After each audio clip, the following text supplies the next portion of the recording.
What can we really learn by examining an artifact left behind by our ancient ancestors? Well, the answer to that is nearly everything. The most remarkable of the countless artifacts unearthed by archaeologists over the years act like time windows, granting us a peek into lives and lands long vanished. You'll see many such finds in this video, each with its own unique tale to be told. Number 15. Hobby Lobby looted tablets. You may remember this ancient artifact scandal from the headlines. In 2018, Hobby Lobby, a firm presenting itself as Christian and artisanal, was fined $3 million in the US for knowingly importing illegally obtained antiquities. The items in question were cuneiform inscribed tablets originating from a city that was once believed to be mythical. Yale professor Benjamin Foster was brought in by US authorities to verify the tablet's authenticity and was stunned by what he found.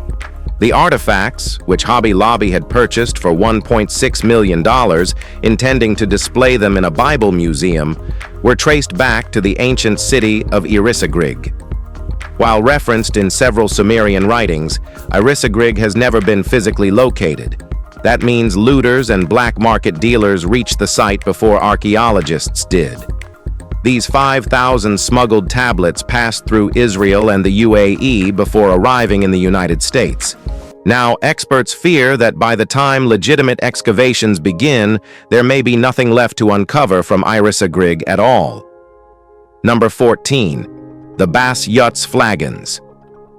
The find of the Basse-Yutz flagons carries a murky past.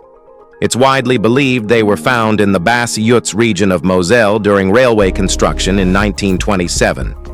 Sadly, the railway workers didn't notify archaeologists and performed a rushed excavation, likely damaging a significant Iron Age Celtic burial in the process. Still, we're lucky the flagons survived. They're believed to be ceremonial vessels, roughly 2,500 years old. Their amazing condition initially sparked doubts about authenticity, but they've since been verified as genuine. Each was crafted from a single sheet of copper alloy, meticulously beaten into shape. They're sealed with resin and decorated with over 120 pieces of red coral and glass. Experts in Celtic art consider them masterpieces of the Latin period. While the Celts may not have left much written record, these pieces make it clear they mastered the language of design and symbolism in super-duper incredible fashion. Number 13. The cursed ballista balls of Gamla archaeological theft is sadly common, but every so often, karma plays its hand. Back in 2015, a museum in the Golan Heights, Israel, received 2 Roman ballista balls anonymously returned with a letter of apology. The thief claimed he had stolen them from the ancient city of Gamla in July 1995. Since then, he wrote, his life had been plagued by misfortune, and he now believed the relics were cursed. The balls were identified as Roman projectiles, fired during the Siege of Gamla at the start of the First Jewish-Roman War in 66 CE. Excavations of Gamla, conducted between 1989 and 1996, uncovered thousands of such artifacts. The Israel Antiquities Authority confirms that occasionally, stolen items are returned by guilt-stricken individuals hoping to reverse their luck. While their curse remains debatable, these stones clearly left a mark on ancient defenders and on one unfortunate looter centuries later. Number 12. Roman rabbit bone in Sussex. Well, this next discovery isn't a traditional archaeological artifact, but it's vital to understanding Britain's early history. Back in April 2019, a piece of rabbit tibia was discovered at Fishbourne Roman Palace in Sussex. Scientific tests confirmed it dates to the 1st century. That suggests Romans had already brought rabbits to Britain, around 1,000 years earlier than previously believed. Until now, most historians have credited the Normans with introducing rabbits. However, it now appears that Roman settlers may have done it first. Rabbits were native to Spain and France and were gradually introduced elsewhere through trade and contact. The fishbone fragment shows no signs of butchery, implying the rabbit was a companion, not food. Although the identity of the villa's former residents is unknown, they were likely affluent and owned several exotic animals. That rabbit could have been Britain's first pet of its kind. Number 11. The Lagash border conflicts are nothing new, and the oldest known examples come from a 4,500-year-old stone pillar now housed in the British Museum. This artifact doesn't just document a land dispute, it includes the earliest recorded use of the phrase, "no man's land." Its inscriptions are written in Sumerian cuneiform and remained untranslated until Irving Finkel, a museum curator, cracked the code in 2018. Translation revealed the pillar as a boundary marker defining territory between the rival city-states of Umma and Lagash, both located in modern-day Iraq. The contested region, a fertile tract called Gu Edin, was claimed by both. The text states that the land was awarded to Enmetena, king of Lagash, over 3,400 years ago. Interestingly, the scribe mocks Umma by using elegant script for Lagash's name, while writing Umma in clumsy, childlike characters. Today we'd call that trolling, but it's clear that even ancient scribes knew how to get a jab in. Number 10. Iron Age warrior burial in Sussex. Back in 2014, a remarkable Iron Age burial site was discovered in Sussex, England. The remains are believed to belong to a warrior who lived and died around 50 BCE, possibly involved in Julius Caesar's campaigns in Gaul. His grave was unearthed during a land survey for a future housing development.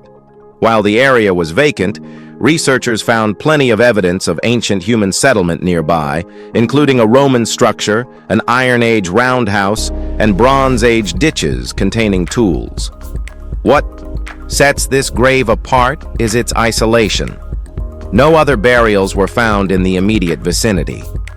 The man, estimated to be around 30, was buried with a cavalry helmet, shield boss, and sheets of bronze latticework that may have covered his shield.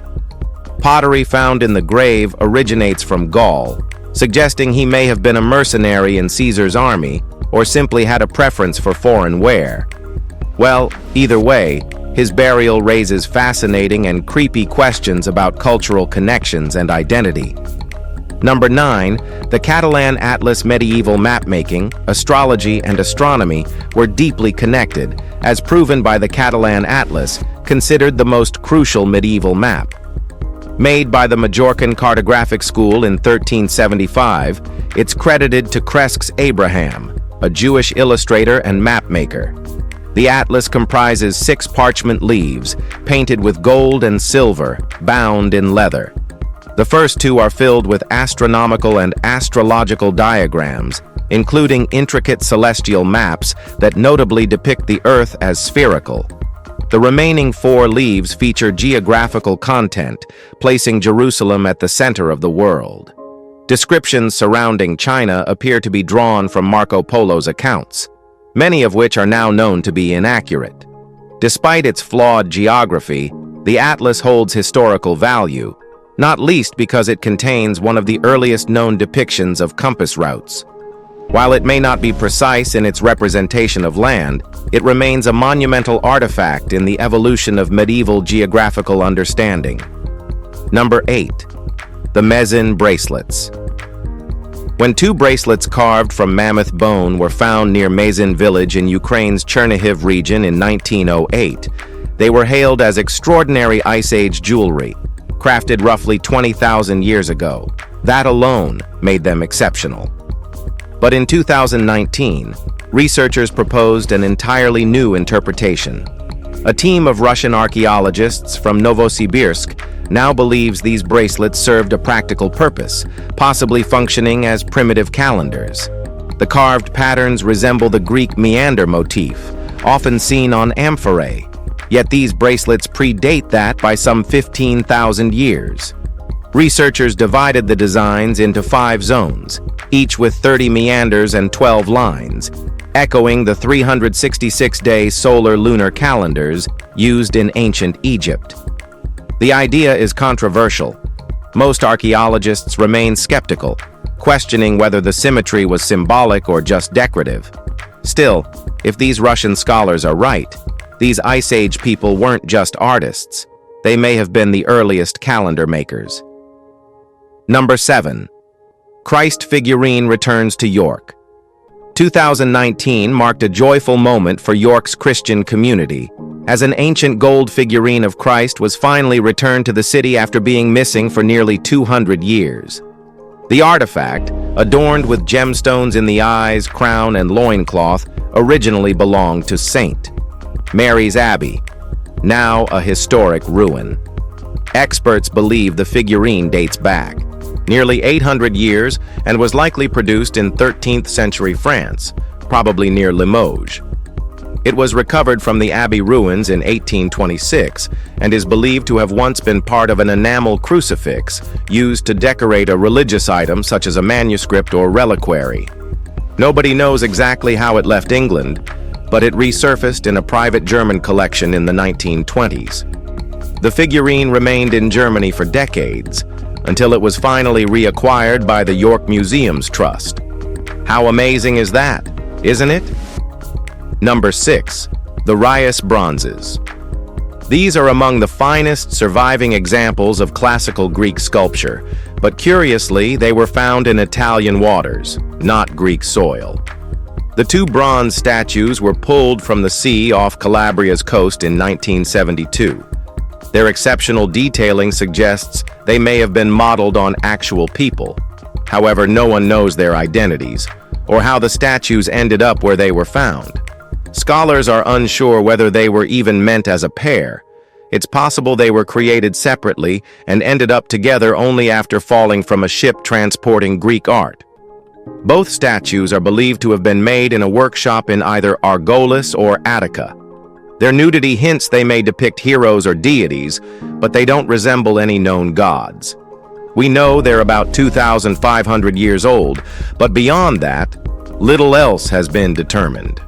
Their craftsmanship is exquisite, but the mystery surrounding them might be even more remarkable. Number 5.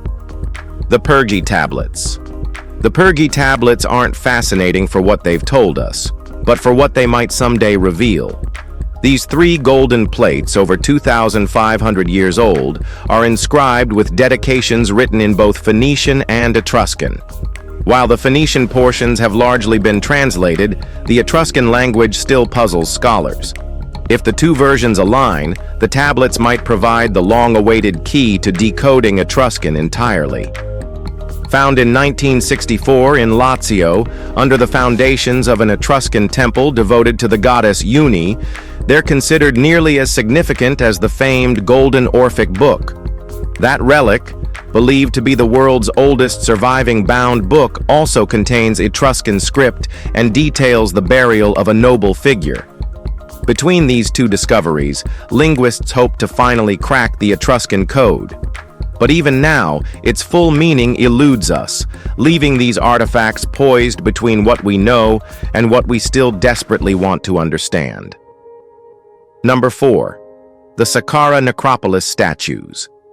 The ancient necropolis at Saqqara still holds secrets, and in May 2022, Egyptian archaeologists uncovered vast cache of artifacts from the late period, dating back 2,500 years.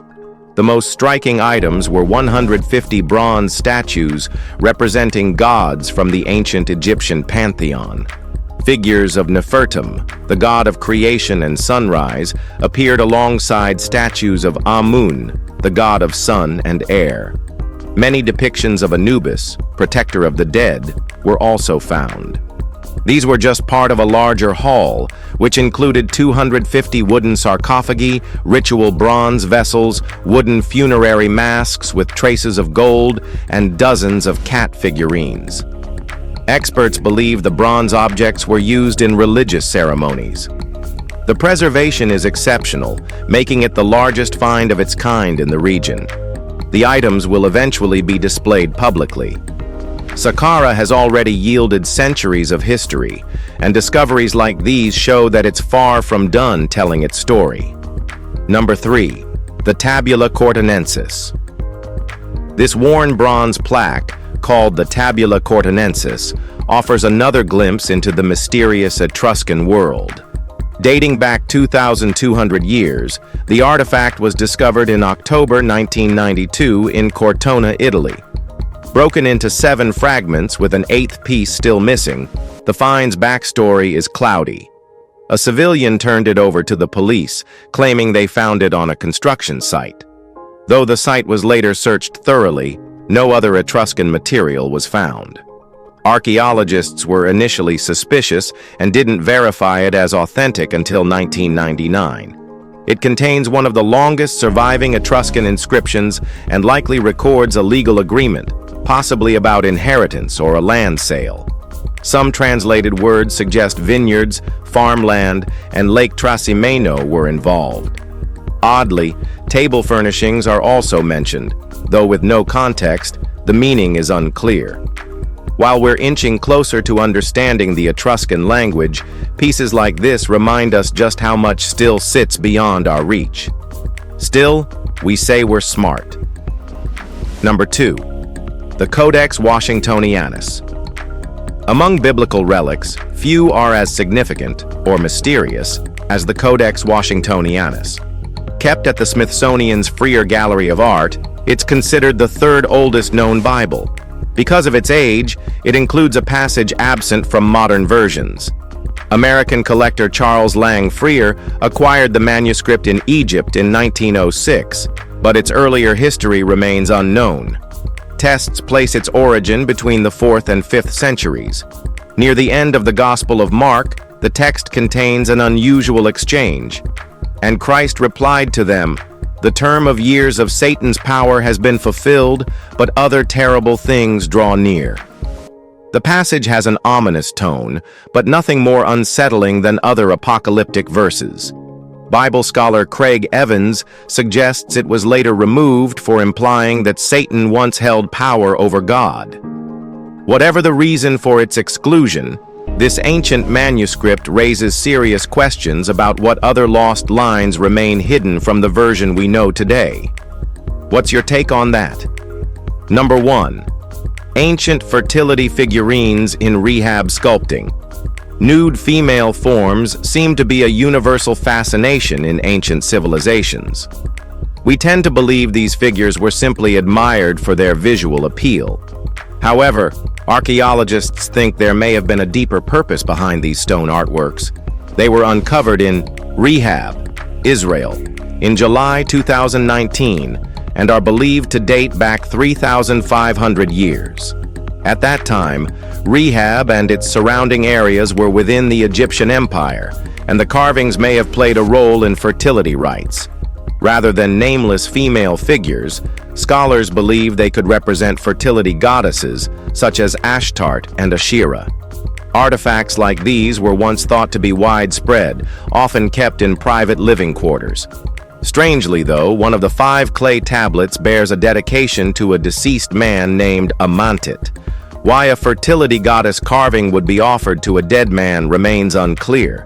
Perhaps Amantit had a deep attachment to such figures while alive, or they served some symbolic purpose in death. If you've enjoyed this video, please like, share, and subscribe. Thanks for tuning in, and we'll see you soon.